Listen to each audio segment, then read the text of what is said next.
on? Welcome back to another video.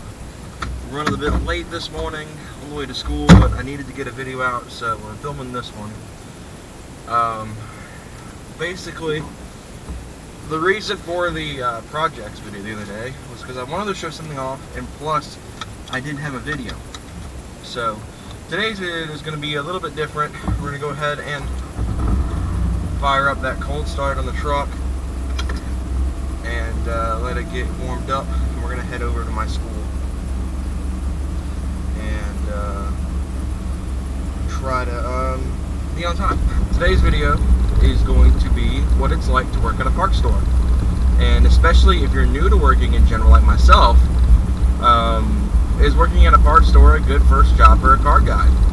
And I'm basically going to go through my opinions, some of my experiences in the last month and a half or so that I've worked at my parts store, and hopefully give you guys some insight where if you're new to the working world and you've just turned 18, or if you're looking to get a car related job in general, and but you don't want to be a mechanic, which I can understand. Some people don't want to be mechanics for their first job, but they want to do something car related. That was my case. I'm not very mechanically inclined. A lot of you guys know. You guys have seen me work on my own cars. 9 times out of 10, when I'm working on my own cars, it eventually winds up being a group project, whether it be me and my dad or me and my friends. Now that it's cooled a little bit in here, I'll pull the windows up a little bit where the audio is good. But a lot of you guys know that. Working on my cars has never been a lone man project. For example, the intake is a very good example of this. The intake, I started off with it by myself, realized it sucked at putting together air intakes, and then Kason came to my rescue. Until eventually Michael and I tore it down and redid it, which is going to happen again very soon anyway.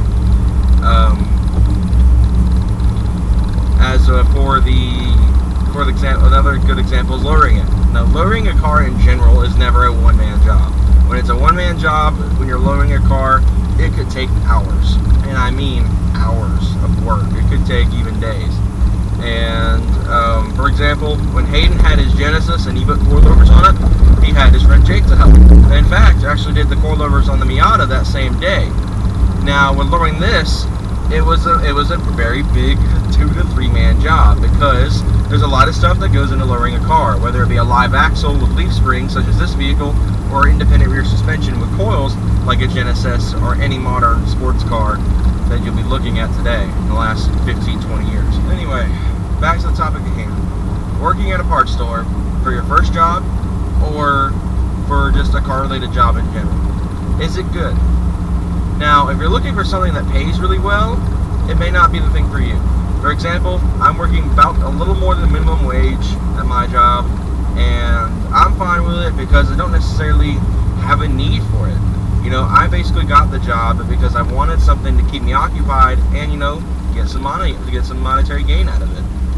And did I need the job? Absolutely not. I've got basically a lot of stuff I want taken care of right now. Thanks to stuff like school and, of course, my family. I know that sounds spoiled. I know a lot of people want to work for their money and be prideful, but I didn't necessarily need to. And I just chose to do it because why not have that bit of pride in you, as well as just being able to afford more stuff than you could before. You know, and I've always hated taking money from my parents because at times I feel like they need it more than I do. And I just hate doing it. So I was like, you know, maybe it's time to my own money so I don't have to do that anymore. And sure enough, that's been the case. I haven't had to ask them for money anymore. Usually a lot of the times, if they feel like giving me money for doing something, they do it. Then no questions anymore. It's not, hey, do you need this? I mean, you know, it's not anything like that now. It's a, hey, you did this for us and you deserve it, so here you go. Here's like $5, $10. So I'm like, oh, sweet. But when it comes to working, you know, money to me isn't the biggest factor in it. I know for a lot of people it can be, but I really wanted something that would get me out of my comfort zone while still being able to enjoy what I do. And working at a parts store was just that way. I wanted to be able to get out of my comfort zone and talk to people, because a lot of you guys know with ASD and all that kind of crap, you become very antisocial, very shy, very afraid to talk. And I wanted something that would push me and maybe even open me up a little bit more. And so far, the last month and a half I've worked at my parts store, that's worked. I've become a bit more open talking. I've become out of my shell a little bit more. For example, at school, I talk loud and proud, which is something I never do.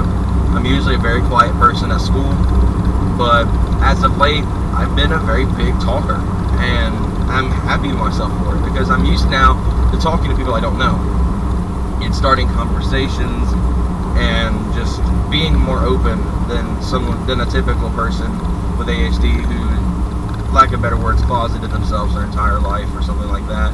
And I'm not saying that's necessarily a bad thing. I'm just saying if you really want something to push yourself a little bit, if you have ASD and you're looking to get out of that comfort zone and talk to people, that working at a store in general, not just a parts store, will be the way to go. You'll get a lot of experience out of it talking.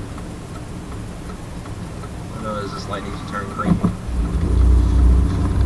So, my next point, is it a good job for a car enthusiast? I would say so. And the reason I say that is, as a car enthusiast, one thing we all share in common is the need for car parts. As a car guy, you're going to go through so many parts in your car. You're going to, even in general for a normal person, you'll be going through a lot of parts of your car, whether it be maintenance, performance add-ons, or anything of that sort. And that couldn't be even more true. And at my parts store, you'll come across any type of customer. You'll come across the guys that know what they're talking about and are just like, I need this for this car with this engine code, blah, blah, blah. And you'll get people who don't know what a trim level is, which is fine. You know, there are people in the world who don't worship cars like us car guys do. And that's perfectly normal. But expect that going in. If you're going into working at a parts store and you're expecting to get people who know what they're talking about 9 times out of 10, they won't. You will get those guys from time to time, or guys with modified cars coming through and know exactly what they're looking for, at what time. I need this part number, for this engine, for this trim level, for this car, for this specific year. Some people will come up to my store and will be like, I need the thing that goes to the thing. And I'll be like, I don't know what that is. Can you explain a bit more? And then he kind of explains it like, oh, you mean this. So you do need to have a pretty good knowledge on what systems in some cars are. Some cars have very peculiar systems, like some of the Volvos I've had to work with at work, or some of the even some of the Hondas I've had to mess with at work are very peculiar. One of the biggest peculiarities though was a Crown Vic I had. A Crown Vic came in. It was a 1990 Crown Vic. It's the old LTD style, I believe is what it was called, and it was an LX. But it actually turned out eventually to have been an LX Police Interceptor package. So I sold the guy brake pads because he had said it was an LX. I was like, okay. And then he comes back a few hours later, hey, these didn't work. So me and my manager sat down and kind of just went through the trim levels of the Crown Victoria and found out that his was a Police Interceptor. And he was like, well, I thought this was an LX. Nope, Police Interceptor. So there's a lot of different things, setups about each trim level of cars that people don't seem to understand. They're like, oh, I just need brake pads for a 2002 Camry. We'll go with a 2002 Camry as my example car. The problem is, though, is I ask, okay, what kind of trim level is it? Is it, for example, an XSE? And they're like, huh? Does it matter? And I'm like, well, kind of. Some cars use different brake setups, as a lot of you guys know. So a lot of the time, you really have to pay attention to what kind of trim level these people have. So like I was saying, a general knowledge is very needed here in this job field. And all in all, for a car guy, I would say it's a very good first job. You get up to experience car parts, you get to handle them all day, you get to do all sorts of stuff with other people's cars, you get to see some cool builds that come by. Where I work, there's not too many cool builds around this area in Douglasville, but I have seen quite a few nice groups of cars. I've had a GT350 come by, I've had Corvettes, I've had a ProCharge 5.0 Coyote, I've had a lot of very interesting cars. But then of course, you get the junkers. And you know, these are the people you need to take care of the most, because these are the kind of people that are looking to keep a car running for as long as possible. And even though they may not have been taken care of by someone else, these people are looking to give those cars the love they deserve. Of course, there will be the guys who bring in junkers that literally could not care less about their cars and are looking to get junkyard parts. And that's fine. They're like, well, I want something that's used. And then we'll go get a junkyard part. You know, I mean, yeah, you can get a remanufactured part with us, but if you want something that's cheap, there's a junkyard. That's really all you got to do. Now, experiences wise, like I was saying, you need the knowledge part, and I was going through some of the experiences I've had with just people with knowledge versus not having knowledge. Another thing to be wary of is the customer's attitude. Customers can come in with a variety of attitudes. You could come in one day and they'll be your best friend, they'll be happy to see you, and then the next day you'll have a customer come in who is willing to pull the race car. And as you guys have seen in previous vlogs, the switching to 93 video in particular, I did mention that someone did that. It was about 2 weeks ago now. We were sitting there, it was a Friday night, and a woman comes in. Now, at my specific company that I work for, which is Advance, we're not allowed to test fuses. In fact, my store doesn't have any sort of equipment to test a fuse, let alone do it for them. And this woman obviously did not know that. She came to the store asking us to check a fuse. We went through the policy. We told her this isn't that we can't do this. You know, it's against our company policy. Heck, we don't even have the equipment. And then she goes onto a very long tangent about how this store in such and such city can, which I later on researched and found out we don't even have a store in that area. She was making up bullcrap on us just so she could use the race car. But anyway, as I was saying,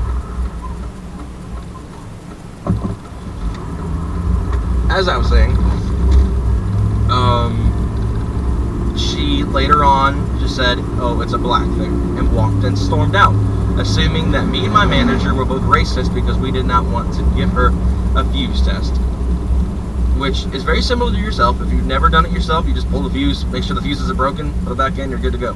That's literally it. And this woman was expecting us to do it for her and tear every fuse out of her car to make sure to check one fuse. When I'm like, it's very simple to do yourself. I even attempted to explain how to check a fuse to the woman in question, and it didn't work. So, just expect that. You will get that a few times. You will get those open arms customers that are terrible people and are just looking to ruin your day, and just expect that. You know, every day is not going to be a perfect day working for a parts store. But, the thing you got to keep in mind, oh gosh, dude, can you freaking get on your side of the road? I about got hit by a semi-truck just now. Come on. But anyway, as I was saying,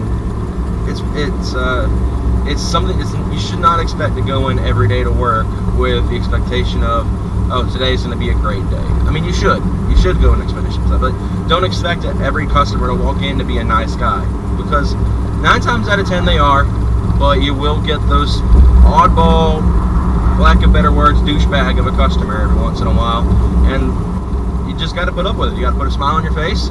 How can I help you? I'm sorry we couldn't find that part, or whatever you need to say. But if things starting to go south, let it. You know, don't get an attitude. Don't try to confront them. Don't try to fight back, because that could get you in trouble at work. For example, my job, you're not allowed to confront customers. If they shoplift, you can't say anything. If they use counterfeit money, we're not allowed to say anything. You know, stuff like that. You know, with stuff like that, you're gonna need, you know, you can't go after the customer per se. So keep that in mind. That if a customer becomes ornery with you, you can't do anything about it. These people will be horrible as much as they want, and we can't fight back because it's against the rules. But to end this video off, guys, I'm getting close to school, and to wrap things up, is working at a parts store a good job for a car person, or a good first job for someone who has just turned 18 and waited like I did? Absolutely. I would recommend it. Now, the only problem is depending on your position, your part-time or full-time work, your pay will differ. For example, like I was saying, I don't make much more than minimum wage. And I'm fine with that, being a part-time worker, because I go to school every day. I mean, I can't just drop everything and work full-time. I don't have the choice. My mom would literally just skin me alive. But anyway, guys, I hope you guys enjoyed the video. Nonetheless, I know it was a very long video because I was driving the entire time, but I wanted to get this video out and tell you guys that working at a parts store is not a bad thing. And with that, thank you guys so much for watching, and I'll see you guys on Saturday's video, which will be very interesting. See you guys later.